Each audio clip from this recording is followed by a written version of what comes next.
આવું આવું હોય પ્રમાણિકતા તો હોવી જોઈએ ને. અહીંયા બનાવટ ના ચાલે.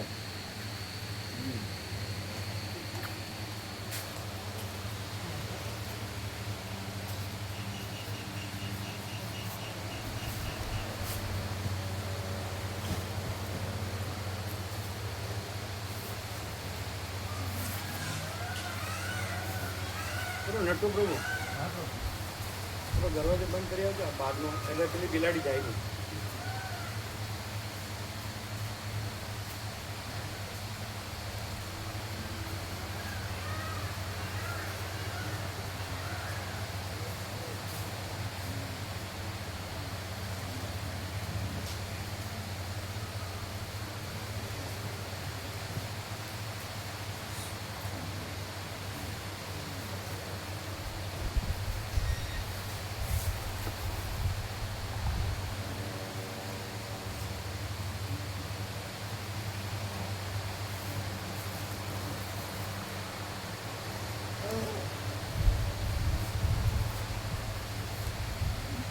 નહીં નટુ પ્રભુ, અમારા વાળો દરવાજો બંધ કર્યો એ બંધ જ છે, બંધ છે નીચેથી ને ઉપરથી.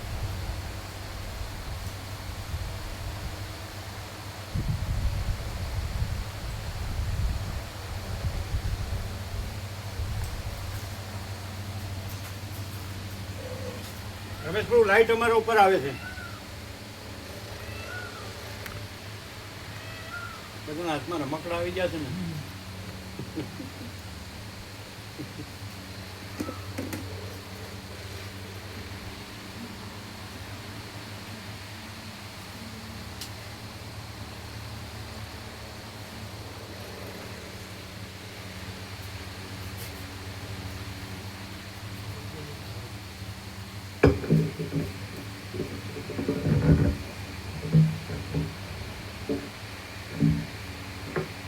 ઓમ ઓમ બરાબર છે.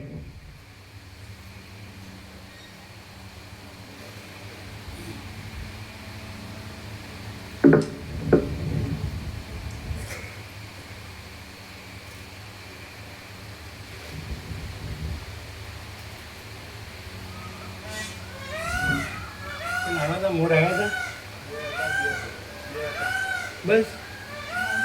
અમે આવ્યા પછી બે જ. ના ના પહેલા અચ્છા.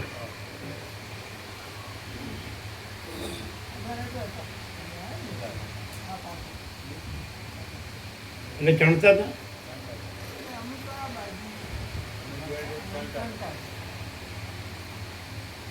એટલે આવે જ ખરા, પણ પહેલા આપણે ગયા ત્યારે વધારે હતા. એ પછી ક્યાં વયા ગયા?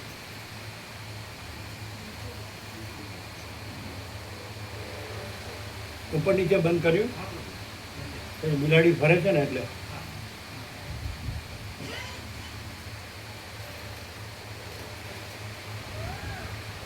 આમ બંધ જ હતું ને. બંધ જ બંધ જ દરવાજો, પેલી સાઈડનો દરવાજો બંધ જ.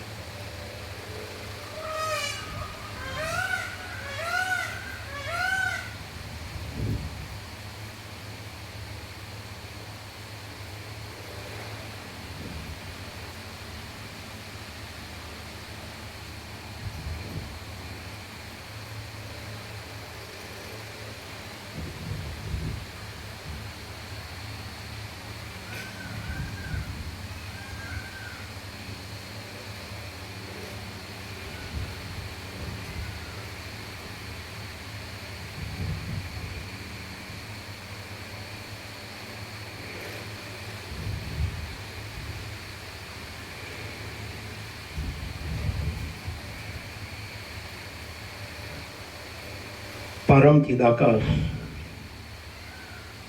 परम ज्योति, अखंड ज्योति,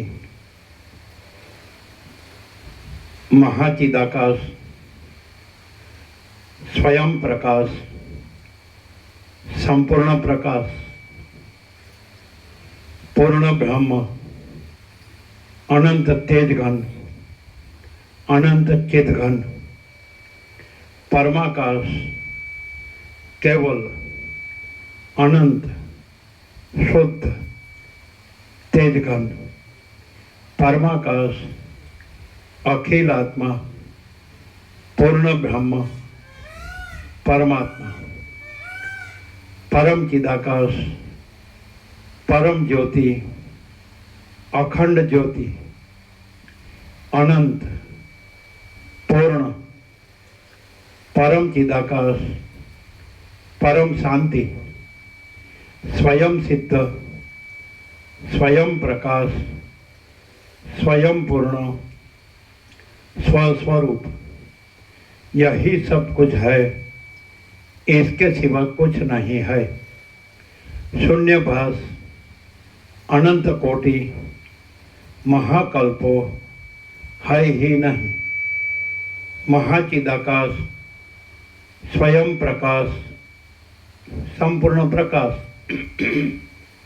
महाचिदाकाश ज्योति अनंत अखंड अभेद महाचिदाकाश ज्योति महातत्व महासामान्य महाचिदाकाश स्वसंवेद्य सहज निर्विकल्प महाचिदाकाश परम कैवल्य परम शांति परम चिदाकाश अनंत पूर्ण निरपेक्ष सत्य अनंत संपूर्ण अपरिगी निर्भ्रांत निरपेक्ष वसिष्ठराम निर्वाण राउंड 39मो राउंड।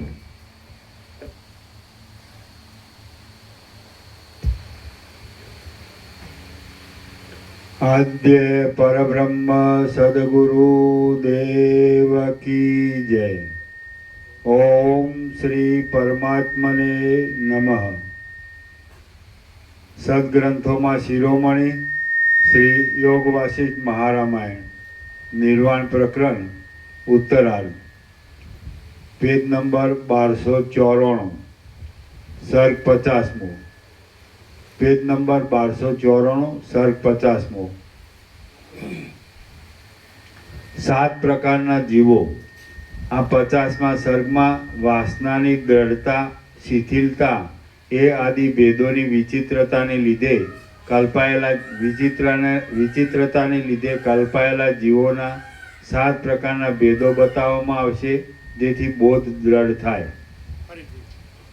आ 50मा सर्गमां वासनानी दृढ़ता शिथिलता ए आदि भेदोनी विचित्रताने लीधे कल्पायेला जीवोना 7 प्रकारना भेदो बताववामां आवशे जेथी बोध दृढ़ थाय।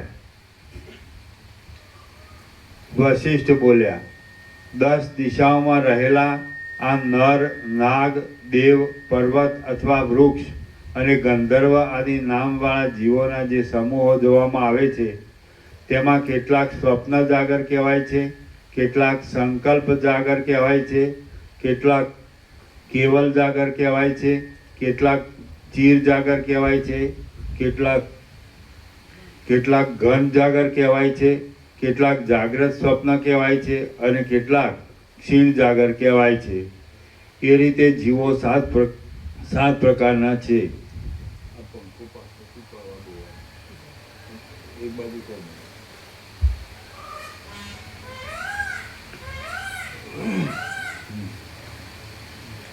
राम बोल्या हे महाराज, जब समुद्र क्षीर आदि जलना भेदथी 7 प्रकारनो छे तेम वासनानी विचित्रताने लीधे 7 प्रकारे थई रहेला ए सर्व जीवोना भेद आप मने बोध थवा माटे कई संभळावो। वशिष्ठ बोल्या कोई एक पुरातन कल्पमां कोई एक जगत छे, तेना कोई एक स्थळे केटलाक देहो वडे जीवता छतां सुषुप्ति अवस्थामां रहीने स्वप्न प्रपंचने देखे छे। तेमनुं स्वप्न ज प्रपंच ज आ जगत छे एम तमे समजो। ते जीवो स्वप्न जागर कहेवाय छे। कोई एक स्थाने अने कोई एक समये कोई एक सूतेला जीवने पोतानी मेळे स्वप्न आवे छे। ते स्वप्न प्रपंच समान कर्मो અને સમાન વાસનાને યોગે આપણો વિષય થાય છે, તો આપણે તેમના સ્વપ્ન નરો છીએ. એ પુરુષોને તે સ્વપ્ન પ્રપંચ ઘણા લાંબા કાળને લીધે જાગ્રતપણાને પ્રાપ્ત થઈ ગયેલ છે. તેથી તેની અંદરના જીવોને સ્વપ્ન જાગર કહેવામાં આવે છે. સર્વમાં વ્યાપી રહેલા સબલ બ્રહ્મ સર્વજ્ઞ રૂપ હોવાથી તે સર્વ ઠેકાણે અને સર્વરૂપ છે. આથી એ સ્વપ્નવાળા પુરુષોના આપણે સ્વપ્ન નર છીએ, કારણ કે આપણે તેમના અંતઃકરણમાં વાસના રૂપે રહેલા છીએ. તેથી તેમના સ્વપ્નમાં કર્મની સમાનતાને લીધે ઉદ્ભુત થઈ જતા જાગ્રત રહીએ છીએ. રામ બોલ્યા, પ્રથમ જે કલ્પની અંદર આ આપણા જગતરૂપી પ્રપંચને સ્વપ્ન રૂપે દેખનારા એ જીવોનો જન્મ થયો હશે, તે કલ્પની કલ્પના પણ હમણાં તો ક્ષયને પ્રાપ્ત થઈ ગઈ હશે. તો પછી તેઓ એ સ્વપ્નમાંથી જાગ્રત થતાં તેમની અતીત કલ્પમાં સ્થિતિ કેમ સંભવે? વશિષ્ઠ બોલ્યા, પોતાની આ આપણા જગતરૂપી સ્વપ્નની ભ્રાંતિને અંતે દૈવયોગથી જો એ જીવો તત્વજ્ઞાનને પ્રાપ્ત થઈ ગયા હોય તો તેઓ મોક્ષને પામી જાય છે. અથવા તો એ સ્વપ્નમાંથી જાગી ગયા પછી વળી સંકલ્પ વડે બીજા દેહોને ધારણ કરી લે છે. તેઓ પોતે મનથી કલ્પી લીધેલા બીજા જગતના કલ્પને દેખે છે. કેમ કે કલ્પનાના આભાસરૂપી વિશાળ આકાશનું સાંકડાપણું હોતું જ નથી. સંકલ્પ સ્વરૂપ જગતરૂપી જૂના ઉંબરાના ફળના કીડાઓના જેવો સ્વપ્ન જાગર નામનો જીવોનો ભેદ મેં તમને કહ્યો. હવે સંકલ્પ જાગર નામના ભેદ વિશે કહું છું, તે તમે સાંભળો.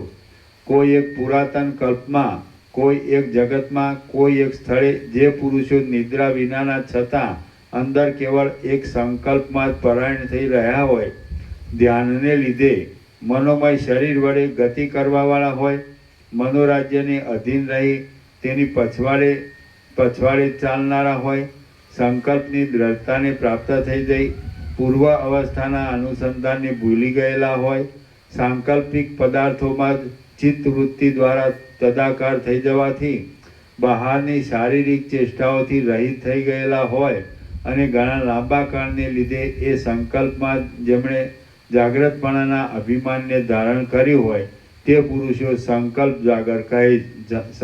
જાગર છે.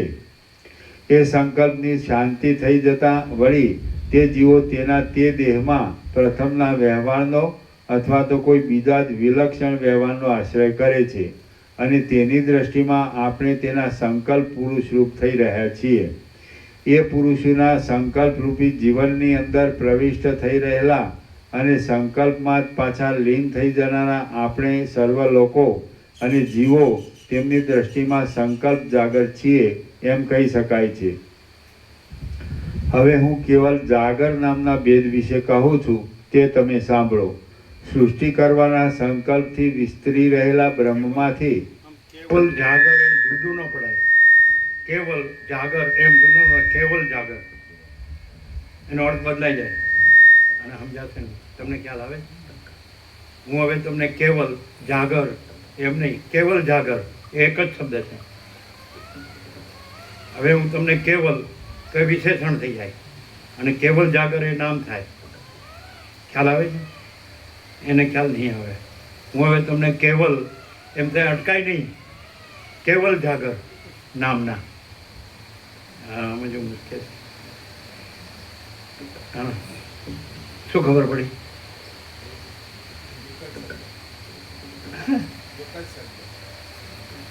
અને જુદા પડે શું થાય?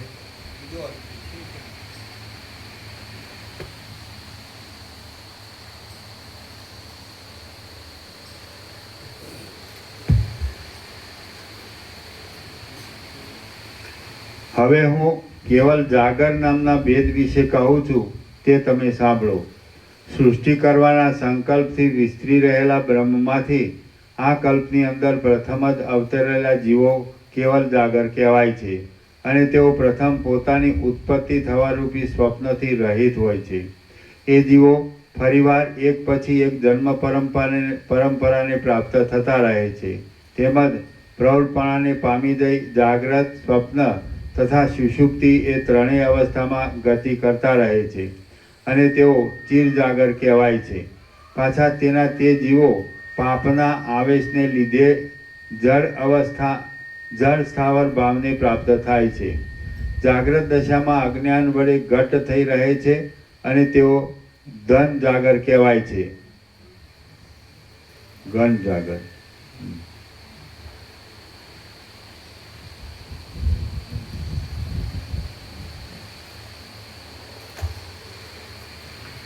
જાગ્રત દશામાં અજ્ઞાન વડે ઘટ્ટ થઈ રહે છે અને તેઓ ઘન જાગર કહેવાય છે.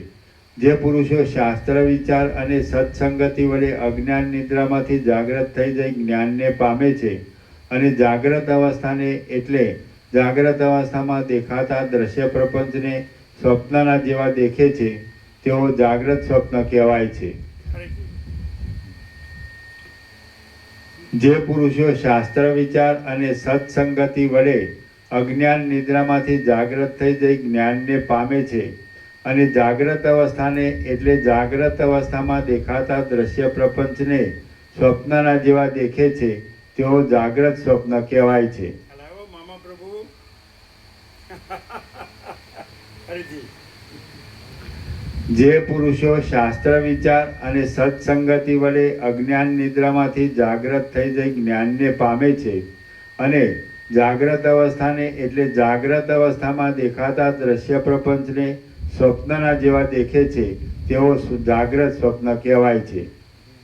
જેઓ જ્ઞાનને પ્રાપ્ત થઈ જવાથી પરમપદને પ્રાપ્ત થઈ ગયા હોય છે અને તુર્ય એટલે ચોથી સમાધિ તુર્ય અવસ્થામાં રહેલા હોય છે તેમની જાગ્રત આદિ અવસ્થા ક્ષીણ થઈ ગયેલી હોવાથી તેઓ ક્ષીણ જાગર કહેવાય છે. જેમ સમુદ્રના ક્ષીરોદ અને લવણોદ આદિ ભેદ છે તેમ જીવોના પણ ઉપર પ્રમાણે 7 ભેદ છે તે મેં તમને કહેલ છે. આ સર્વ સમજી લઈ તમે પરમ કલ્યાણમાં પરાયણ થઈને રહો. હે રામચંદ્રજી, તમે આ જગત પણ કાંઈક બીજી વસ્તુ છે એવી દ્વૈત ભ્રાંતિનો ત્યાગ કરો, કેમ કે તમે હવે પરિપૂર્ણ રીતે ચૈતન્ય પરમ તત્વની અંદર એક રસરૂપ થઈ રહ્યા છો. આથી દ્વિત્વ એકત્વ આદિ ભેદ વિનાનું શૂન્યતાથી રહિત અને ધર્મ વિનાનું હોવાથી અશૂન્યતારૂપી ધર્મથી પણ રહિત એવું જે આદ્ય પદ સર્વના અધિષ્ઠાન રૂપ છે અને સત્ય ચિદરૂપે અવશેષ રહે છે તે જ તમે છો. શ્રી યોગ વાસિષ્ઠ મહારામાયણમાં નિર્વાણ પ્રકરણના ઉત્તરાર્ધનો 7 પ્રકારના જીવો નામનો સર્ગ 50મો સમાપ્ત. સર્ગ 51મો બ્રહ્મદ્રષ્ટિ થતા જગતની સ્થિતિ. આ 51મા સર્ગમાં બ્રહ્મદ્રષ્ટિ થતા આ જગત ઉત્પન્ન જ નથી થયું એમ જણાય છે. આત્મદ્રષ્ટિ થતાં તે મૃષા રૂપે ભાસે છે અને જ્ઞાન થતાં જગત નિરઅવય બ્રહ્મરૂપ જ દેખાય છે એ વિશે વર્ણન કરવામાં આવશે. રામ બોલ્યા નિરઅવયવ. હા, નિરવય નહીં, નિરવય વ છેલ્લો, તમે છેલ્લો વ ન વાંચ્યો. નિરવ્ય નહીં, નિરવયવ, અવયવ રહિત, ભાગ રહિત.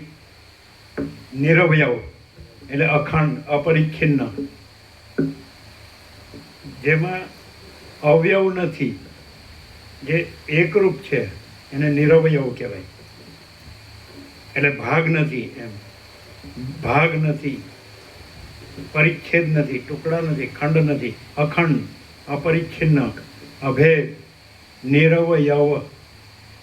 અવયવ અને નિરવયવ એટલે અવયવ રહિત, ભાગ રહિત, એટલે એકરૂપ. કૈવલ્ય સદા એકરૂપ, ઓલ ઇઝ વન.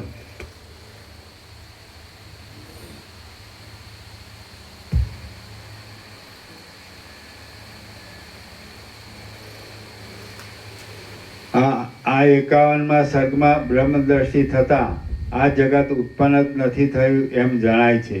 આત્મદ્રષ્ટિ થતાં તે મૃષા રૂપે ભાસે છે અને જ્ઞાન થતાં જગત નિરઅવયવ બ્રહ્મરૂપ જ દેખાય છે એ વિશે વર્ણન કરવામાં આવશે. રામ બોલ્યા, હે મહારાજ, આપે કેવલ જાગ્રત નામનો ભેદ કહ્યો તો આકાશમાંથી જેમ વૃક્ષ ઉત્પન્ન થાય તેમ પરબ્રહ્મમાંથી તે અકારણ ને નિરર્થક શી રીતે ઉત્પન્ન થાય છે? પરબ્રહ્મા નહીં, પરબ્રહ્મ. પરબ્રહ્મમાંથી. પરબ્રહ્મા બોલ્યા કે નહીં? કોણ કે અમારે સાંભળવામાં ફેર પડ્યો? છૂટું પડવું જોઈએ. પરબ્રહ્મમાંથી. તમે પરબ્રહ્મા, પેલું મ અને માં ભેગું થઈ ગયું. પરબ્રહ્મમાંથી, પરબ્રહ્મમાંથી. બ્રહ્મ આવે તો સંકલ્પ કલ્પના થાય, અને પરબ્રહ્મ આવે એટલે પરમાત્મા થાય. પરમ ચિદાકાશ થાય, મહાચિદાકાશ થાય, પરમાકાશ થાય. જે પરમ સત્ય છે, પરમ તત્વ છે, જે આ બધું એક જ છે, અનંત સંપૂર્ણ છે. પરબ્રહ્મ અને બ્રહ્મા. બ્રહ્મ સંકલ્પ કલ્પના છે અને એનું આ જગત છે, અને એ નથી. અને પરબ્રહ્મ અખંડ સચ્ચિદાનંદ છે. સત એટલે અનંત સર્વવ્યાપી પરિપૂર્ણ પરમ અસ્તિત્વ. ચિદ એટલે અનંત સર્વવ્યાપી પરિપૂર્ણ પરમ ચૈતન્ય. આનંદ એટલે અનંત સર્વવ્યાપી પરિપૂર્ણ પરમ આનંદ. એને પરબ્રહ્મ કહેવાય. પરબ્રહ્મા નહીં, પરબ્રહ્મમાં. એની અંદર આ સંકલ્પ કલ્પના કાંઈ નથી. આજે હું છું, આ જગત છે, તો કાંઈ છે જ નહીં. આ સ્વપ્નવત અને મૃગ તૃષ્ણાના જળવત છે. સમજાય? અસત અસાર દુઃખ છે, મિથ્યા અને નાશવંત છે, અને સ્વપ્નવત અને મૃગ તૃષ્ણાના જળવત છે. આપણે મૃગ જળ કહીએ છીએ, ઝાંઝવાનું જળ કહીએ છીએ. આ એવું છે. એને ખબર પડે, થોડો બરાબર સરખી રીતે જુએ ને, જે ચંચળતા ભ્રાંતિ વગર જુએ ને તો ખબર પડે કે આ કાંઈ નથી. અને ખરેખર કેવળ અનંત ચૈતન્ય પ્રકાશ પરમાત્મા છે. अनंत कोटि ब्रह्मांडो त्रसरेणु जैसा भास है, भास हुआ नहीं, है नहीं, होगा नहीं, होता नहीं.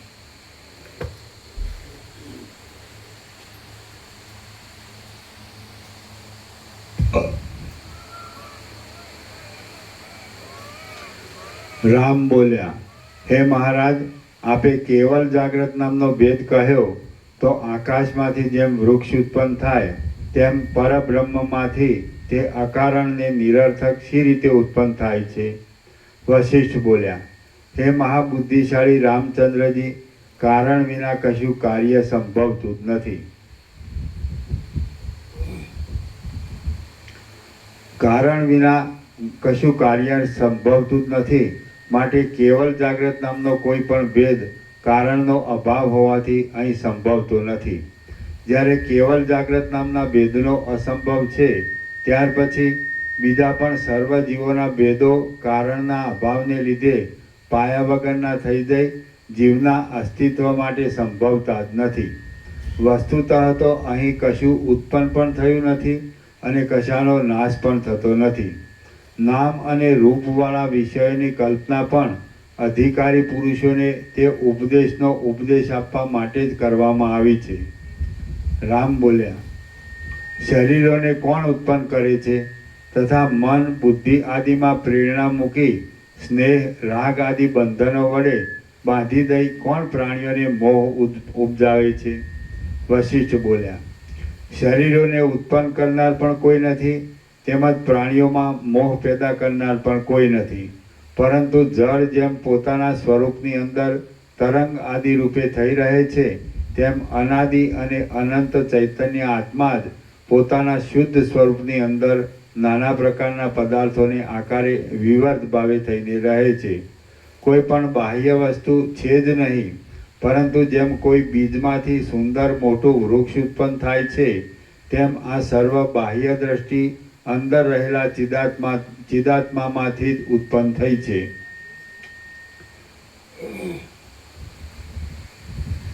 હે રામચંદ્રજી, જેમ કોઈ સુતારે સ્તંભની અંદર કોતરેલી પૂતળી સ્તંભમાં રહેલી જ છે, તેમ ચિદાત્માની અંદર જ આ જગત રહેલું છે. ચૈતન્ય આત્મતત્વ દેશકાળ વડે અનંત છે અને એક છે. તેને વિશે બહારની અને અંદરની સર્વ સૃષ્ટિ પુષ્પના સુગંધની પેઠે સર્વત્ર પ્રસરી રહી છે એમ તમે સમજો. વાસનાનો ક્ષય થઈ જાય એટલે આ પોતાનો આત્મા જ પરબ્રહ્મ છે એમ સમજો. કેમ કે જ્ઞાનને લીધે શાંત થઈ રહેલા વિવેકી પુરુષોના જ્ઞાનમાં પરલોક વગેરેની કલ્પના આ લોકમાં જ છે. એટલે તેમને કોઈ વાસનાનો ઉદય થાય. એ સત્ય પરમ પદરૂપ આત્મા જ દેશ કાળ ક્રિયા લોક અને ચિત્ત વગેરે નામરૂપે અનેક છે. તે જ દેશકાળ આદિ નામરૂપથી તે રહિત છે, છતાં તે સાવ શૂન્ય નથી. હે રામચંદ્રજી, દ્રશ્યને વસ્તુ તરીકે નહીં જાણનારા અને સાક્ષી રૂપે રહી સર્વનો અનુભવ કરનારા તત્વવેત્તા પુરુષોની દ્રષ્ટિ પરમપદની અંદર પહોંચી શકે છે. બાકી બીજા પ્રાણીઓની દ્રષ્ટિ કોઈ દિવસ પણ ત્યાં સુધી પહોંચી શકતી નથી. હે રામચંદ્રજી, દ્રશ્યને વસ્તુ તરીકે નહીં જાણનારા અને સાક્ષી રૂપે રહી સર્વનો અનુભવ કરનારા તત્વવેત્તા પુરુષોની દ્રષ્ટિ પરમપદની અંદર પહોંચી શકે છે. બાકી બીજા પ્રાણીઓની દ્રષ્ટિ કોઈ દિવસ પણ ત્યાં સુધી પહોંચી શકતી નથી. હે રામચંદ્રજી, દ્રશ્યને વસ્તુ તરીકે નહીં જાણનારા અને સાક્ષી રૂપે રહી સર્વનો અનુભવ કરનારા તત્વવેત્તા પુરુષોની દ્રષ્ટિ પરમપદની અંદર પહોંચી શકે છે. બાકી બીજા પ્રાણીઓની દ્રષ્ટિ કોઈ દિવસ પણ ત્યાં સુધી પહોંચી શકતી નથી. જેઓ ચપળ અને ગંભીર એવા અહંભાવરૂપી ખાડામાં પડેલા હોય છે, તેઓ કોઈ દિવસ એ પ્રકાશમય પરમપદને જોઈ શકતા નથી. જેઓ ચપળ અને ગંભીર એવા અહંભાવરૂપી ખાડામાં પડેલા હોય છે, તેઓ કોઈ દિવસ એ પ્રકાશમય પરમપદને જોઈ શકતા નથી. 14 પ્રકારના કૌંસમાં 14 લોકમાં રહેલા 14 પ્રકારના અનંત પ્રાણીઓના સમૂહોથી ગીચ થયેલા આ જગતની સૃષ્ટિ વિવેકી તત્વજ્ઞ પુરુષની નજરમાં પોતાના શરીરના એક અવયવ જેવી લાગે છે. 14 પ્રકારના 14 લોકમાં રહેલા અનંત પ્રાણીઓના સમૂહોથી ગીચ થયેલા આ જગતની સૃષ્ટિ વિવેકી તત્વજ્ઞ પુરુષની નજરમાં પોતાના શરીરના એક અવયવ જેવી લાગે છે. તાત્વિક દ્રષ્ટિથી જોતા કારણના અભાવને લીધે આ સૃષ્ટિ ઉત્પન્ન જ થયેલ નથી અને તેનો નાશ પણ થતો નથી. વ્યવહાર દ્રષ્ટિ વડે જોતા જેવું કારણ હોય તેવું જ કાર્ય થાય છે. જો કારણ જ ન રહ્યું હોય તો પછી તેનું કાર્ય ક્યાં રહ્યું? જો જેવું કારણ હોય તેવું જ કાર્ય થાય છે. જો કારણ જ ન રહ્યું હોય તો કાર્ય ક્યાં રહ્યું? કેમ કે પ્રત્યક્ષ પ્રમાણ વડે અનુભવમાં આવવાથી કાર્ય કારણરૂપ જ છે. તેથી જો પ્રમાતા ચિત્તમાં કોઈ જાતની વૃત્તિ સ્ફુરે જ નહીં તો એ બંને કાર્યકારણ પણ રહી શકે નહીં. એટલે વસ્તુતઃ એ બંનેની સત્તા જ અસત્ય ઠરે છે. જેમ શાંત સમુદ્રની અંદર તરંગ ચકરીઓ ઇત્યાદિ રહેલા છે, તેમ વિકારો રહિત બ્રહ્મમાં જગત ચિત્ત આદિ વિવર્ત ભાવથી રહેલ છે. જેમ માટીના પિંડામાં ગઢો સરાવ વગેરે અનેક પાત્રો હોય છે અને સુવર્ણ જેમ પોતાની અંદર કડા કુંડળ આદિ નાના પ્રકારના આકારોને ધારણ કરી રહે છે, તેમ નિર્મળ નિર્વિકાર પરબ્રહ્મ જ પોતાની અંદર સર્વને ધારણ કરી રહેલ છે અને સર્વરૂપ થઈ રહેલ છે. ચિત્તનો નિરોધ ન હોવાને લીધે સ્વપ્નાવસ્થામાં ચિત્તની અંદર અને વાસનાઓ અને આસક્તિઓને લીધે વિષયો સત્ય લાગે છે. તેથી ઉલટું જો આત્મ સ્વરૂપનું જ્ઞાન થાય તો જાગ્રત અવસ્થા પણ અસત્ય લાગે છે. જાગ્રત પ્રપંચ કેવળ મનની કલ્પનાથી જ ઊભો થયો છે એમ સમજાઈ જાય તો તે ઝાંઝવાના જળ જેવો મિથ્યા જ થઈ રહે છે. જો તે વિવેક વિચારથી નિર્મળ થઈ જાય તો તે સ્વપ્નના જેવો જ અનુભવમાં આવે છે. જેમ વર્ષાકાળ જતો રહેતા વરસાદના વાદળા સ્થૂળ ભાવને છોડી દે છે, તેમ જ્ઞાન સારી રીતે સુદૃઢ થતાં તે જ્ઞાનનિષ્ઠ પુરુષની દ્રષ્ટિમાં પોતાના દેહ સાથે સર્વ પ્રાણીઓના સ્થૂળ ભાવને છોડી દે છે. કૌંસમાં સ્થૂળ ભાવથી રહિત કેવળ બ્રહ્મરૂપ દેખાય છે. જેમ વરસવા માંડેલો વરસાદ છેવટ સાવ વરસી જઈ આકાશરૂપ થઈ જાય છે, તેમ સત્ય આત્મતત્વનું જ્ઞાન થતાં અહંકાર સહિત જગત સમી જાય છે.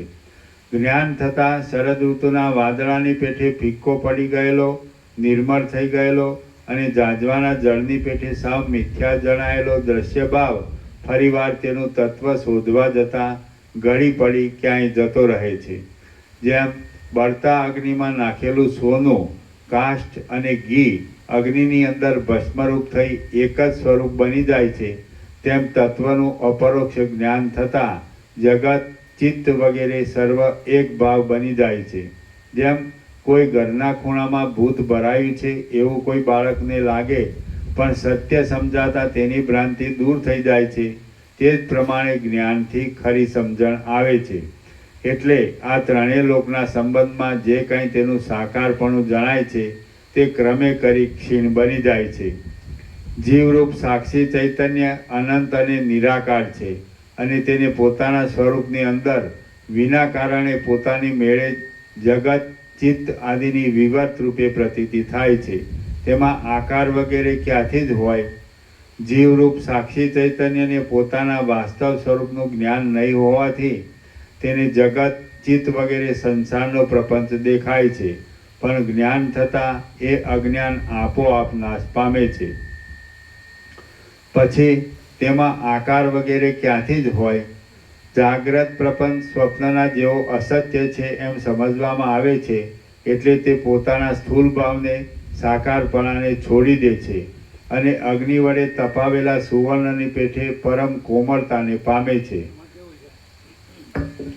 હાઉ શોર્ટ એન્ડ સ્વીટ જો જોવું હોય ને તો આજે એવું થાય ને કે હું જન્મ્યો છું, આ મારો દેહ છે, મારું મન છે, મારો જીવ છે અને આ હું મારું છે, આ જગત છે, હું જીવું છું, હું મારું કરું છું, રાગ દ્વેષ કરું છું, સુખી દુઃખી થાઉં છું, ઈચ્છા અનિચ્છા કરું છું, મરી જાઉં છું. તો એકદમ સીધું જ છે, આમ શોર્ટ એન્ડ સ્વીટ, આમ ડાયરેક્ટ, નો ઇમિડિયેટ. જ્યાં સુધી માણસ છે ને એ જો એક સીધે સીધું એને એમ થઈ જાય ને કે ખરેખર એ જે જુદું માને છે ને, જે પરમ સત્ય કે પરમ તત્વ કે એ જે બોલતો હોય, પરબ્રહ્મ બોલતો હોય કે પરમાત્મા બોલતો હોય, પ્રભુ, ભગવાન, ઈશ્વર, શક્તિ, ચિદાકાશ, સચ્ચિદાનંદ, ગમે તે, તો એ બીજી કોઈ વસ્તુ નથી, તે પોતે જ છે. અને પોતે ભ્રમથી આ પોતે છે. ભ્રમથી, ભ્રાંતિ સમજો છો, ઇલ્યુઝન. એટલે આ થોડો કે ભ્રમ રાખે ને તો એને આમાં લોચા જ વળવાના, આમાં ઠેકાણું પડવાનું જ નહીં. સમજાય? મુકુંદ પ્રભુ સમજાય? તમને સમજાય જેટલું? તમે આ રાખી, આ હું છું એ ભ્રમ રાખી અને ગમે એટલું મથશો ને તો કાંઈ નહીં વળે. અને જો તમે સીધા જ એમ જાણશો ને કે હું જે આકાશથી પૃથ્વી સર્વ જાણું છું એ હું જ પરબ્રહ્મ અખંડ સચ્ચિદાનંદ છું, એ હું જ અખંડ જ્યોતિ સ્વરૂપ પરમાત્મા છું, એ હું જ અમાપ સચ્ચિદાનંદ ઘન પરમાકાશ છું. સમજાય? અને એમાં જે જણાય છે એમાં આ હું આવે. આ હું નથી. સમજાય? જો આ ન સમજાય ને તો કાંઈ ન સમજાય. એ ક્યાં સમજવા જાય? આ હું છું એટલે બધું ખોટું પડે. અને જે પરમ ચિદાકાશ પરમ જ્યોતિ અખંડ જ્યોતિ એ શબ્દ છે એ બીજી કોઈ વસ્તુ નથી, હું પોતે જ. સમજાય? હું પોતે જ પરમ ચિદાકાશ પરમ જ્યોતિ અખંડ જ્યોતિ છું. હું પોતે જ મહાચિદાકાશ સ્વયં પ્રકાશ સંપૂર્ણ પ્રકાશ છું. હું પોતે જ પૂર્ણ બ્રહ્મ અનંત તેજગણ અનંત ચિતગણ છું. હું પોતે જ પરમાકાશ કેવળ અનંત શુદ્ધ તેજગણ છું. હું પોતે જ પરમાકાશ અખિલાત્મા પૂર્ણ બ્રહ્મ પરમાત્મા છું. હવે ભ્રાંત દ્રષ્ટિથી જોઈએ, ભ્રાંતિથી કે હું ને જગત દેખાય તો જે હું પોતે જ જે મહાચિદાકાશ સ્વયં પ્રકાશ સંપૂર્ણ પ્રકાશ છું, તો એમાં જો બીજો કોઈ ભાસ થતો હોય તો એ સ્વપ્નવત અને મૃગજલવત છે. ઝાંઝવાના જળ, આ હું અને આ જગત, તો આ સ્વપ્નવત અને ઝાંઝવાના જળ જેવું છે. સમજાય? જો હું આ છું ત્યાંથી તમે ગમે એટલું મથશો ને તો ખોટાનું બધું ખોટું અને સાચાનું બધું સાચું. હું કેવળ અખંડ જ્યોતિ સ્વરૂપ પરમાત્મા છું, હું જ. બીજું કોઈ નહીં, બીજું કાંઈ નહીં, બીજું કાંઈ થતું નથી. અને જો એમ કહે ને આ હું નહીં કહેવા જાઉં ને કે હું પર ખલાસ, ખોટું પડે. ભૂલ ક્યાં થાય છે કે જે કાંઈ નથી એને હું કહું છું, અને જે બધું જ છે એ સાચો હું છે, સાચો હું છું. હું કેવળ પરબ્રહ્મ અખંડ સચ્ચિદાનંદ છું. હું કેવળ અખંડ જ્યોતિ સ્વરૂપ પરમાત્મા છું. હું અમાપ સચ્ચિદાનંદ ઘન પરમાકાશ છું. તો તમારે કંઈ પ્રશ્ન જ નથી. તમે જે સાચા તમે છો, રમણ કહે છે કે સાચો હું ને ખોટો હું.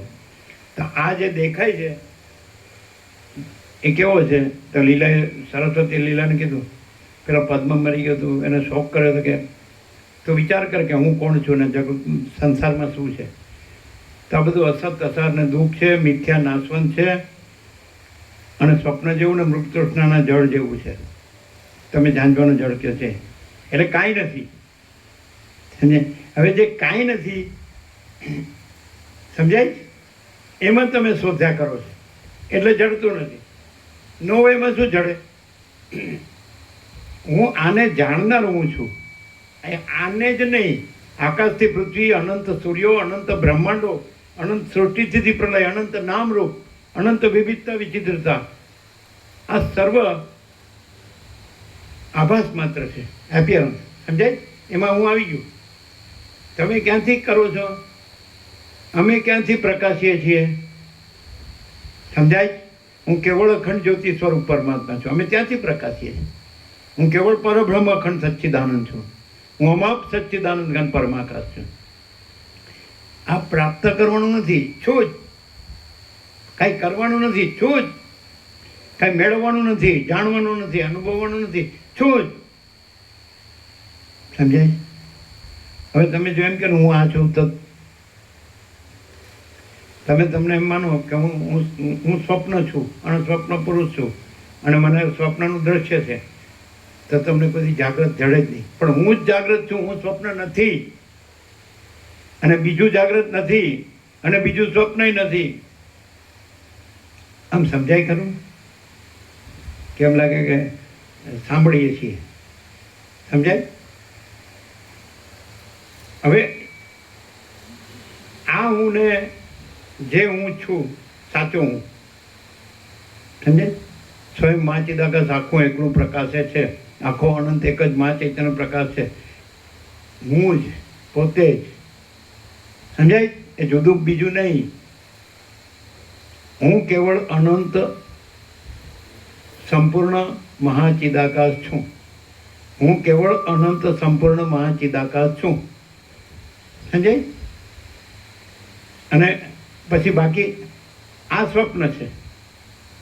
આ હું દેખાય છે, આકાશથી પૃથ્વી દેખાય છે, અનંત સૂર્યો દેખાય છે, અનંત બ્રહ્માંડો દેખાય છે, આકાશ ગંગા અને અનંત નક્ષત્રગણ, અનંત તારાગણ. સમજાય? અને આ બધા આકાશથી આ પૃથ્વીની રજ સુધી જે દેખાય એ બધું આભાસ માત્ર છે, સ્વપ્નવત છે, અને મૃત તૃષ્ણાનો જળવત છે, મિથ્યાને નાશવંત છે, અસત અસારને દુઃખ છે. આને દેખાતું હોય તો નથી દેખાતું, કારણ કે હુંમાં આ નથી, હું આ નથી, આ મારામાં નથી, અને હુંમાં હું વિના બીજું કાંઈ નથી. હું મહાચિદાકાશ સ્વસંવેદ્ય, સહજ નિર્વિકલ્પ, સ્વસંવેદ્ય, પોતાથી અનુભવાયું. મારો અનુભવ હું બીજા કોઈથી અનુભવાય છે કે પોતાથી અનુભવાય? હું સ્વસંવેદ્ય, અને હું એટલે મહાચિદાકાશ, આત્મા, મહાચિદાકાશ, પરમાકાશ, પૂર્ણ બ્રહ્મ. આત્મા, મહાચિદાકાશ, પરમાકાશ, પૂર્ણ બ્રહ્મ. તો હું આત્મા છું એટલે મહાચિદાકાશ છું, પરમાકાશ છું, પૂર્ણ બ્રહ્મ છું, સ્વસંવેદ્ય છું, સહજ નિર્વિકલ્પ છું. મારો અનુભવ હું, મારા વિના બીજું ક્યાં છે? તે અનુભવ કોઈ જુદી બીજી વસ્તુ હોય. આ પણ અનુભવમાં આત્માનો પર્યાય છે, પણ સહજ નિર્વિકલ્પ મારામાં મારા વિના બીજું કાંઈ નથી. સમજાય? હવે અનુભવને આજે આભાસ માત્ર જે દ્રશ્ય છે એની સાથે ન જોડાય. અનુભવ સ્વરૂપવાચક છે, ચૈતન્યવાચક છે. સમજાય? અનુભવ કોનો પર્યાય છે? સાચો હું છું, મહાચિદાકાશ, સ્વયં પ્રકાશ, સંપૂર્ણ પ્રકાશ. તો હું જ અનુભવ. મહાચિદાકાશ स्वयं प्रकाश अनुभव ज्ञान, स्वयं प्रकाश को शब्द ज्ञान की अपेक्षा नहीं है. तो આ શબ્દો નથી, આ પ્રકાશ છે. આ વિચારવાણી શબ્દ જ નથી, પરપશ્યંથી મધ્યમાં વિખરી નથી, પ્રકાશ છે. કેવળ પ્રકાશ, કેવળ પ્રકાશ, કેવળ આનંદ, કેવળ શાંતિ. અનંત પ્રકાશ, અનંત આનંદ, અનંત શાંતિ. અખંડ પ્રકાશ, અખંડ આનંદ, અખંડ શાંતિ. અભેદ પ્રકાશ, અભેદ આનંદ, અભેદ શાંતિ. સંપૂર્ણ પ્રકાશ, સંપૂર્ણ આનંદ, સંપૂર્ણ શાંતિ. આ હું છું, આ હું જ છું. હું એવા ભ્રમમાં પડું કે આ હું છું, આ જે ભ્રમ છે, આ હું છું ને આ જગત છે, તો એવા ભ્રમમાં રહું. જો કદી પોતે સાચો હું છું એ અનુભવાય જ નહીં. પણ આ ભ્રમ છે ને આ કાંઈ નથી, અને સાચો હું જ છું. હું કેવળ અનંત સંપૂર્ણ મહાચિદાકાશ છું. તો અનુભવવાનું નથી, એ હું જ અનુભવ છું. હું છું જ, અને હું જ અનુભવ છું. હુંનો અનુભવ હું, સાચો હું. પરબ્રહ્મ, પરમાત્મા, પરમેશ્વર, પુરુષોત્તમ, પરમપદ, જે કહેવાય, પરમ કૈવલ્ય, જે કહેવાય એ બીજું કોઈ નહીં. આને શું કર્યું? પહેલાં હું આ માણસ છું એ બ્રહ્મમાં આવ્યો. હું આ જીવ છું, આ વ્યક્તિ છું, પુરુષ છું કે સ્ત્રી છું. આ બ્રહ્મ આવીને પછી શબ્દો શોધ્યા. જે ખરેખર પોતે જ છે અને પોતે આ થયો જ નથી, આ જગત થયું જ નથી. કેમ? કારણ કે હું કે જે મહાચૈતન્ય પ્રકાશ છું, જેમ કે હું જે અનંત મહાસાગર છું, તો હું મહાસાગર પોતામાં અનંત, મહાસાગર પોતામાં અનંત મહાસાગર જ છું. અનંત મહાસાગર જ રહું છું. બીજું થતો નથી, બીજું છે નહીં ને બીજું થતું નથી. પછી કહો આ મહાસાગર છે એ અનંત, એનું જળ હાલે દુલે છે, હાલવા ચાલવા રૂપ છે. પછી અનંત ચક્રી, અનંત તરંગ, અનંત ફીણ, અનંત પરપોટા, એ ભ્રમ છે.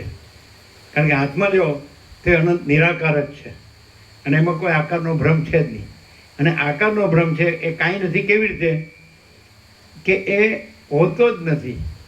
હોતો જ નથી કેવી રીતે? એ અસ્થિર હોય છે.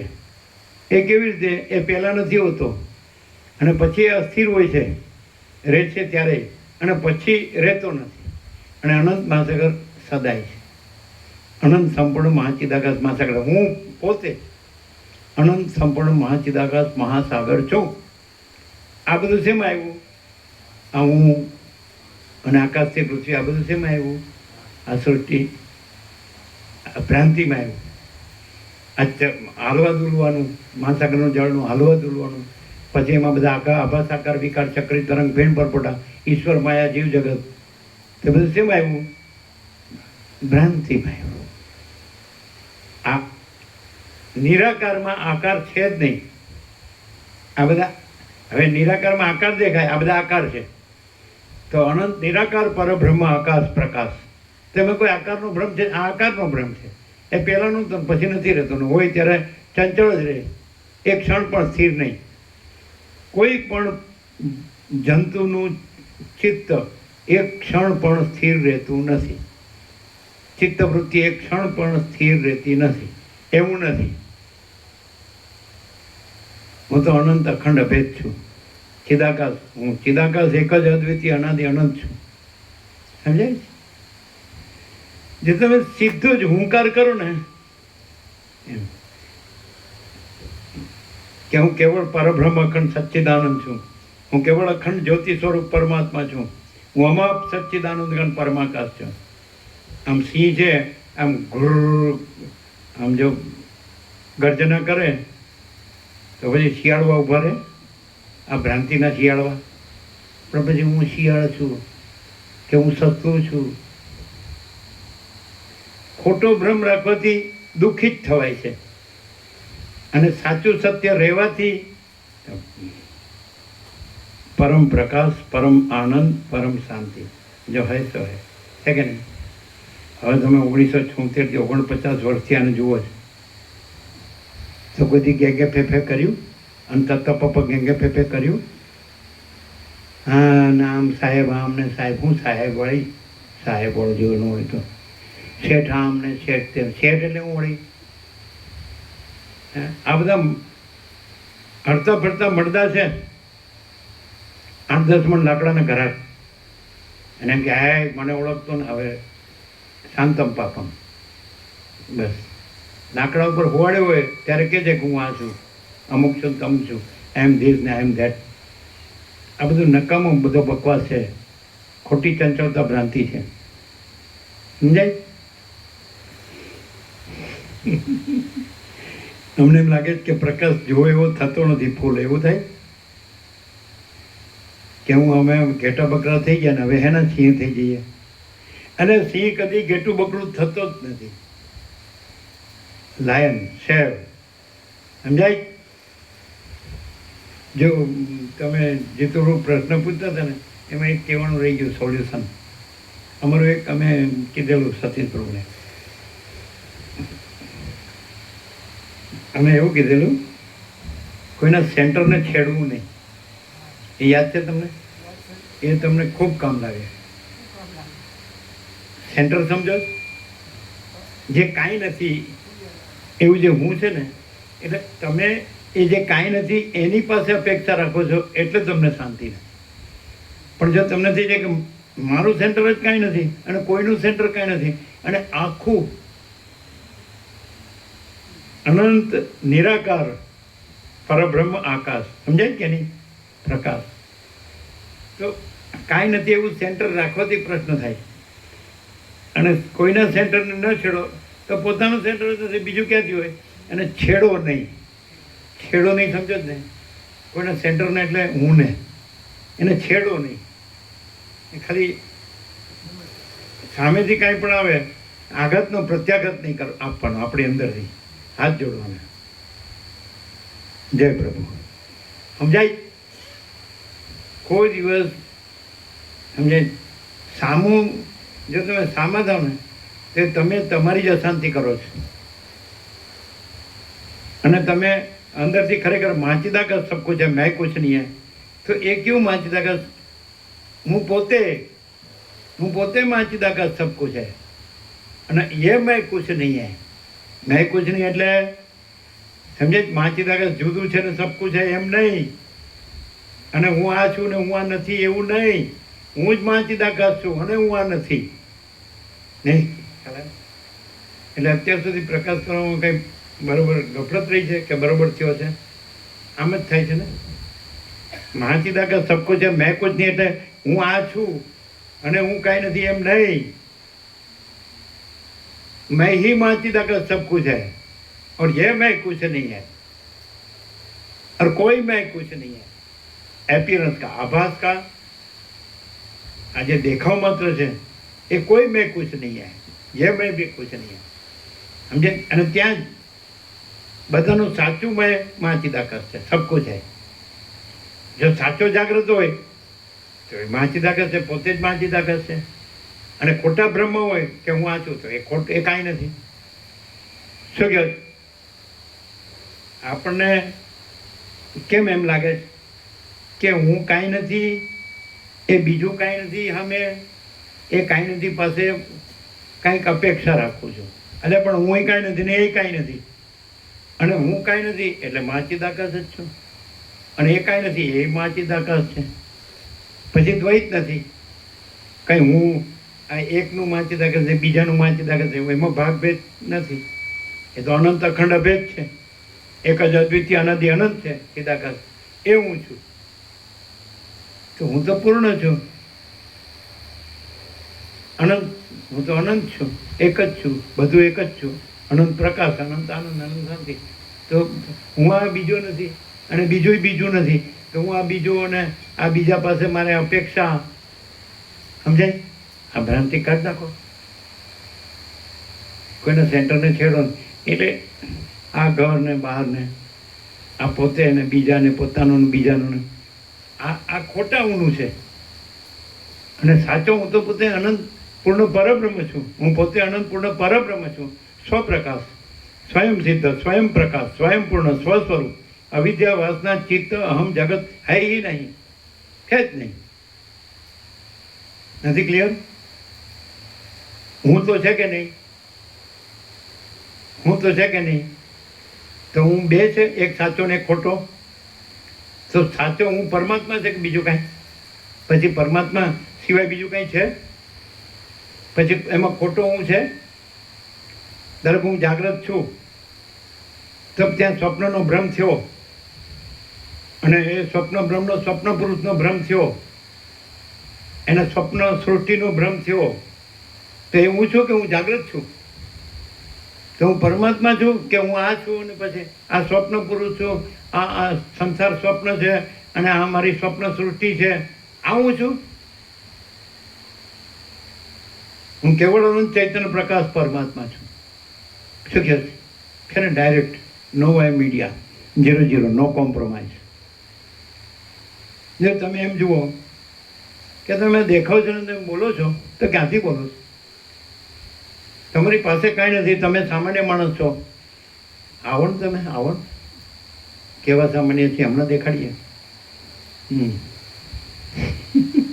હવે 49 વર્ષ થયા, 1976 આ 2025. આવતે વર્ષે ગોલ્ડન જ્યુબિલી થઈ જશે આ દેશમાં, 50. અને તોય આમ પછી આમ મોટું ફળીને સાંભળે કરો શું બોલે છે. પણ અમે તો આ જ છીએ. હવે ક્યાં સુધી ઘેટા બકરા રહેશો? સિંહ ગર્જના સાંભળ્યા પછી સિંહ જ રહેવાય, પછી ઘેટા બકરા ન રહેવાય. એ તો સાંભળ્યું જ ન કહેવાય. પાછો કે છે મેં ઘણા મહાત્માઓ જોયા છે અને મેં ઘણા પુસ્તકો વાંચ્યા છે અને મને બધી ખબર છે. ખબર હોય પણ આમ આવી રીતે આ દશા કેમ છે? આવી ચંચળતા ભ્રાંતિ કેમ? સાચાનું ખોટું ને ખોટાનું સાચું, આ બધું શું છે? સાચો હોય સાચો જ રહે, ખોટો ન રહે, અને ખોટો હોય સાચો ન કહેવાય. હું આ એમ કહો ને એટલે કાંઈ નહીં. અને હું પરબ્રહ્મ સાચું 100%, સત્તરાની નિસંશય. હું કેવળ પરબ્રહ્મ અખંડ સચ્ચિદાનંદ છું. હું કેવળ અખંડ જ્યોતિ સ્વરૂપ પરમાત્મા છું. હું અમાપ સચ્ચિદાનંદ ઘન પરમાકાશ છું. હું પોતે અનંતપૂર્ણ પરબ્રહ્મ છું, સ્વપ્રકાશ, સ્વયં સિદ્ધ, સ્વયં પ્રકાશ, સ્વયં પૂર્ણ સ્વ સ્વરૂપ.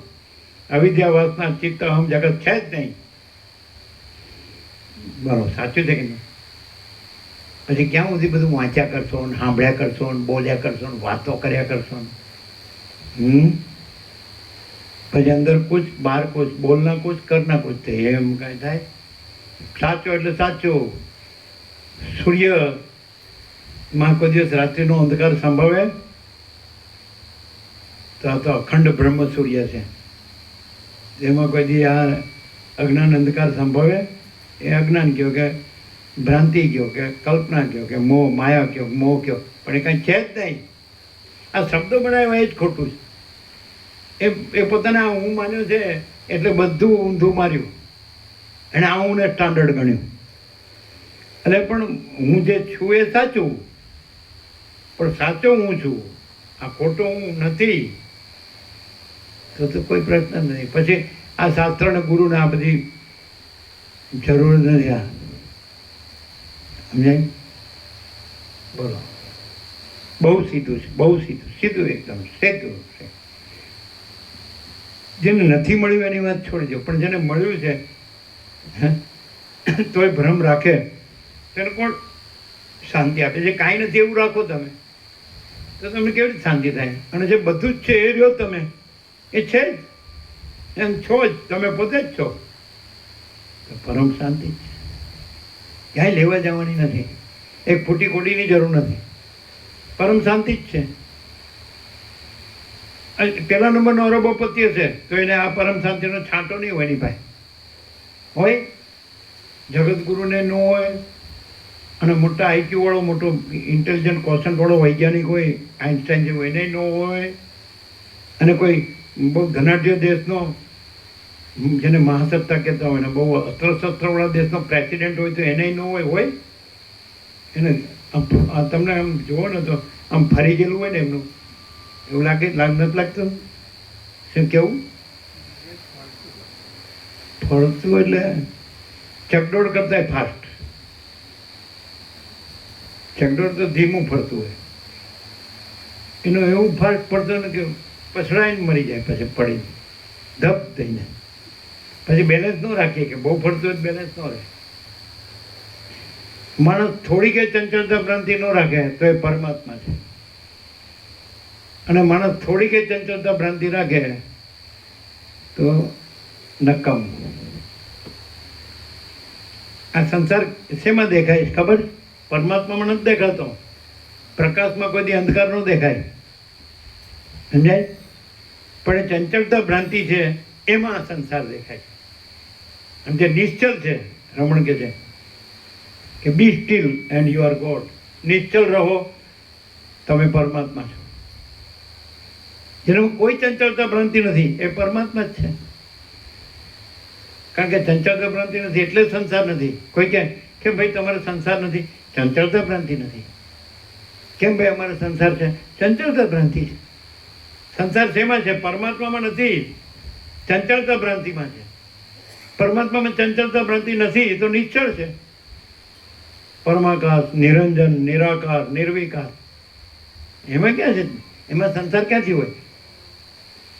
આપણે અનંત મહાસાગરનું જળ હાથમાં લઈએ તેમાં હલવું દુલવું ન દેખાય, હલન ચલન ન દેખાય, નિરાકાર. એમાં ચક્રી તરંગ ફેર પરપોટાય ન દેખાય, એ ઉત્પત્તિ સ્થિતિ લય નું દેખાય, નામ રૂપે ન દેખાય. અનંત નિરાકાર પરબ્રહ્મ આકાશ. એ હું પોતે જ છું. હું આ નથી. આ તો ચંચળતા ભ્રાંતિનું છે. તો ચંચળતા ભ્રાંતિ તો મારામાં છે જ નહીં. હું પરબ્રહ્મમાં તો પરમ શાંતિ જ છે, પરમ પ્રકાશ, પરમ આનંદ, પરમ શાંતિ. જો હૈ સો હૈ.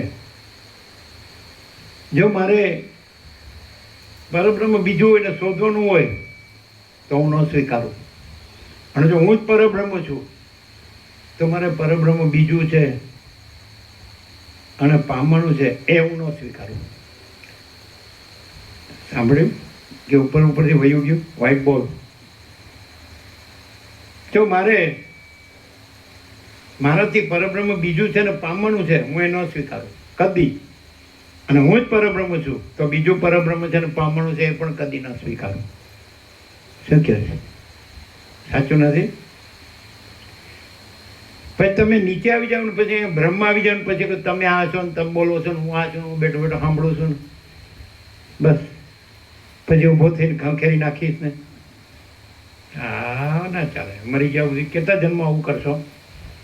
અહીંને અત્યારે જ, here and now, at this very moment, અહીંને અત્યારે જ આ જ ક્ષણે હું કેવળ પરબ્રહ્મ અખંડ સચ્ચિદાનંદ છું. અને કોઈ કાકો કે બાપો કે દાદો આવીને કહે કે નહીં આવું નથી, તમે તો આ છો. અરે જા જા, તું ક્યાંથી આવ્યો? હું વિના બીજું કોઈ છે જ નહીં.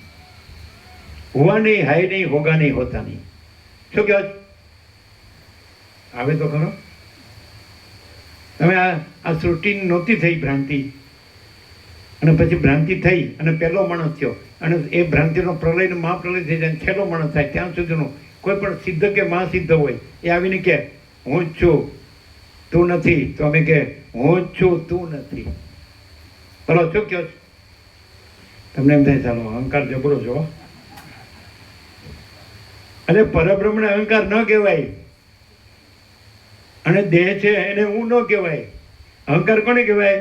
દેહને હું કયો એને અહંકાર કહેવાય. પણ હું પરબ્રહ્મમાં દેહનો ભ્રમ ક્યાં છે અને દેહના ભ્રમનો હું ભ્રમ ક્યાં છે? હું દેહ નથી કહેવાતો. રમણ શું કહે છે? આખા વેદાંતનો સાર 4 શબ્દોમાં સમાવી શકાય. દેહો નાહમ કોહમ સોહમ. હું દેહ નથી. હું કોણ છું? હું પરબ્રહ્મ છું. હવે આ તો કે મને કેમ નથી થતું, મને કેમ નથી અનુભવાતું? એ ક્યાં રહીને તમે કહો છો? જે દેહનો ભ્રમ નથી અને જે દેહ હું એ ભ્રમ, દેહનો ભ્રમ ન હોય તો પછી એમાં હુંનો ભ્રમ ક્યાંથી હોય? તો એ નથી ત્યાંથી તમે કહો છો મને કેમ નથી અનુભવાતું. પણ નથી એને ન અનુભવાય. અને તું પોતે જ પરબ્રહ્મ છે, ક્યાં તારે અનુભવવાનું છે? તું નથી એ તને માનીને તું કહે કે મને અનુભવ નથી, પણ તું જ પરબ્રહ્મ છે, તારે માનવાનું ક્યાં? બીજો ખોટો ભ્રમ શું કામ રાખે? જે દેહનો ભ્રમ નથી તો દેહ હું એ ભ્રમ શું કામ રાખે? દેહાધ્યાસ કહો છો કે દેહાભિમાન કહો છો કે જે કહેતા હોય. નથી એ હું કામ કહો? અને છો એ તો તમે છો જ. તમે પોતે જ પરબ્રહ્મ છો, અખંડ સચ્ચિદાનંદ. બોલો નથી સમજાતું કયો?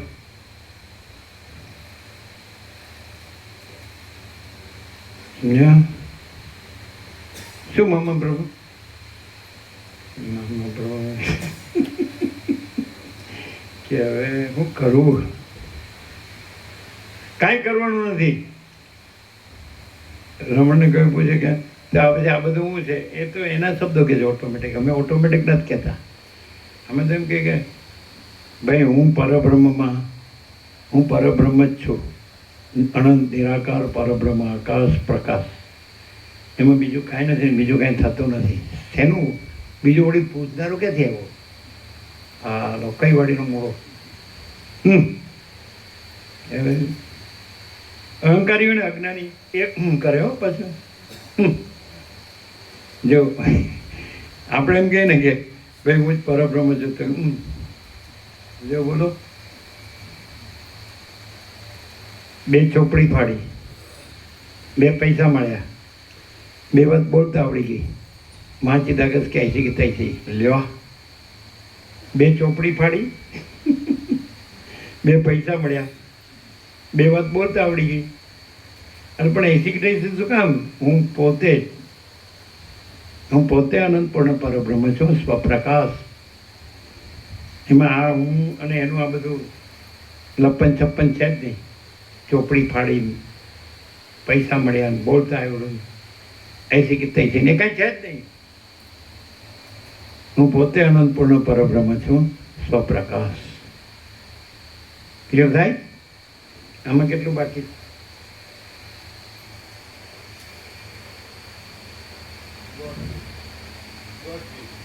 લઈ લો.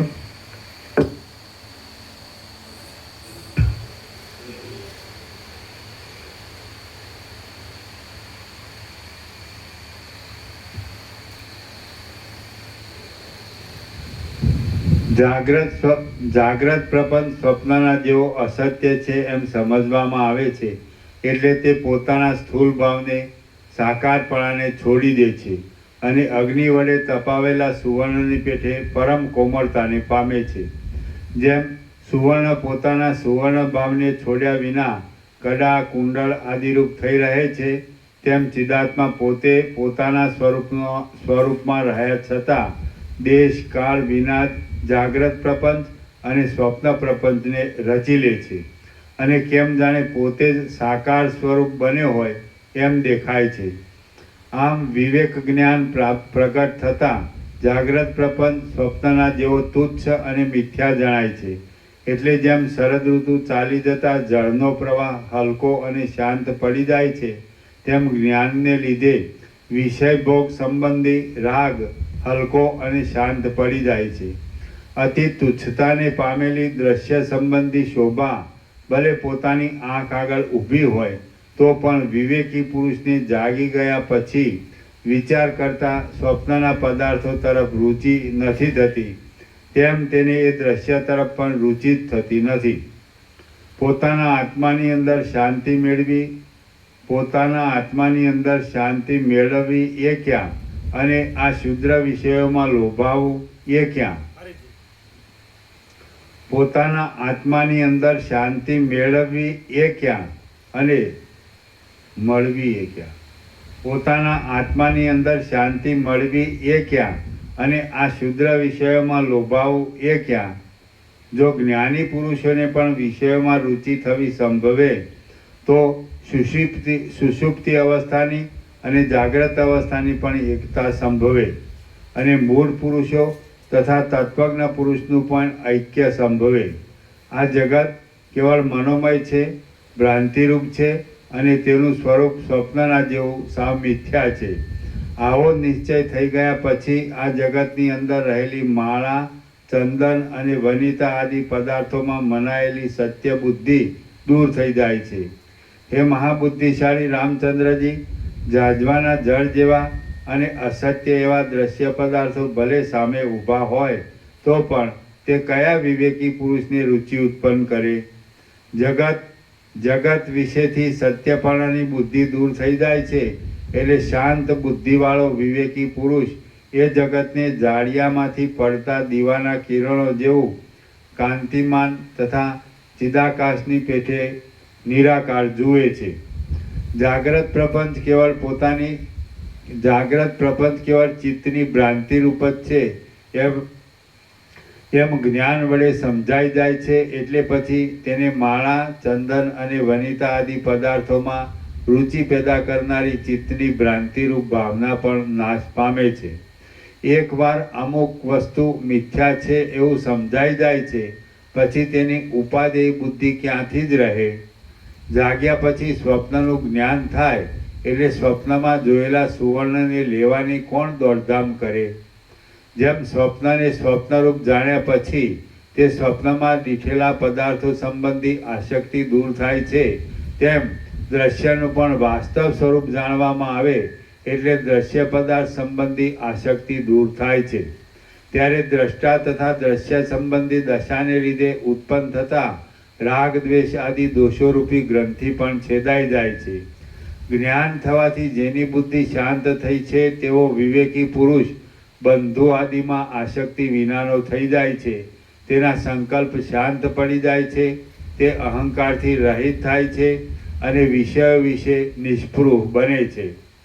તે સંસારના વિષયોમાં રહેલી આસક્તિને વશ થઈ નકામો પ્રયાસ કરતો નથી, કૃતકૃત્ય થઈ રહે છે અને શાંતિ પામે છે. જેમ દીવાની શિખા ઓલવાઈ જતા તેના કિરણો પણ ઓલવાઈ જાય છે, તેમ વિષય સંબંધી રાગ દૂર થવાથી વાસના પણ ઓલવાઈ લઈને પ્રાપ્ત થઈ જાય છે. ગંધર્વનગરની પેઠે પ્રથમ ભ્રાંતિ રૂપે દેખવામાં આવતું આ સર્વ જગત જ્ઞાનનો ઉદય થતાં દીપકના કિરણોના સમૂહની પેઠે પ્રકાશરૂપ, નિરાકાર અને આકાશના જેવું શૂન્ય અને કેવળ ચિદાકાશ રૂપ જ દેખાય છે. તત્વજ્ઞ પુરુષ સાતમી ભૂમિકામાં રહેતો હોવાથી તેમજ પરબ્રહ્મમાં કૌંસમાં વૃત્તિ નિરોધ દ્વારા એક સ્વરૂપ થવાથી પોતાના દેહને, આકાશને, શૂન્ય કે સ્ફુરણને એ કશારે સુષુપ્તિવાળાની પેઠે દેખતો જ નથી. એ પરમ તત્વની અંદર પોતાનો આત્મા સાક્ષી તુર્યપણું પણ નથી, શૂન્ય પણ નથી, જગતની કલ્પના પણ નથી, ચિત્ત પણ નથી અને દ્રશ્ય પ્રપંચનો ઉદય પણ થયેલો જ નથી. છતાં તેની અંદર સર્વ વિવર્ત રૂપે રહેલ છે. દેહની ઉપાધિને લીધે ભૂમિકા આદિનો જે ભાવ અવિવેકી પુરુષોના જોવામાં આવે છે તે પણ જ્ઞાનનિષ્ઠ જીવનમુક્ત પુરુષની દ્રષ્ટિમાં જ્ઞાનને લીધે અસ્ત પામી શૂન્ય જ લાગે છે. પોતે ભલે કોઈ ભૂમિકામાં હોય પરંતુ તેની દ્રષ્ટિએ તે ભૂમિકાનું અસ્તિત્વ હોતું જ નથી. એ ચિદાત્માને વિશે સમાધિથી એકરૂપતાને પામવાથી તત્વવેત્તા પુરુષ શાંત આકારને ધારણ કરે છે. તે આકાશના જેવો નિર્મળ થઈ રહે છે, નિસંગ થઈને જ રહે છે અને દેહધારી હોવા છતાં તેને કશું અભિમાન ન હોવાથી તે દેહરહિત જેવો જ હોય છે. મનનો લય થવાથી તે મૌન ધારણ કરે છે, તે નિરુદ્ધ અવસ્થાને પામે હોય છે, તે સંસાર સાગરને તરી ગયેલો હોય છે અને તે કર્મના અંતને પહોંચ્યો હોય છે. સ્વેદજ, જરાયુજ, અંડજ અને ઉદ્ભીજ એમ 4 પ્રકારના પ્રાણીઓના શરીરો, આ સર્વ લોકો, આકાશ, પર્વતોના સમૂહો અને તે સર્વને ઉત્પન્ન કરનારા તેના અસાધારણ કારણો એ બધાનું ઉપાદાન કારણ મૂળ અજ્ઞાન જ છે. માટે એ મૂળ અજ્ઞાન જો જ્ઞાન વડે ગલિત થઈ જાય તો પછી શરીર, લોક આદિ આ સર્વ જગત ભલે અવિવેકીની દ્રષ્ટિમાં હોવ તો પણ જ્ઞાનીની દ્રષ્ટિએ તે સાવ મિથ્યા જ અનુભવમાં આવે છે. આમ સર્વ વિકલ્પો ગળાઈ જવાથી શાંત અંતઃકરણવાળો વિવેકી યોગી પુરુષ પોતાના એક આત્મ સ્વરૂપને જ સારરૂપ સમજે છે. પરમ શાંતિરૂપી અમૃત વડે સદાકાળ તૃપ્ત રહે છે અને આવરણ માત્રથી રહિત એવા બ્રહ્મમાં જ સ્થિર થઈને રહે છે. શ્રી યોગ વાસિષ્ઠ મહારામાયણમાં નિર્વાણ પ્રકરણના ઉત્તરાર્ધનો વિશ્રાંતિ યોગોપદેશ નામનો સર્ગ 51મો સમાપ્ત. ઓમ ઓમ ઓમ. પ્રસાદ આપી દો.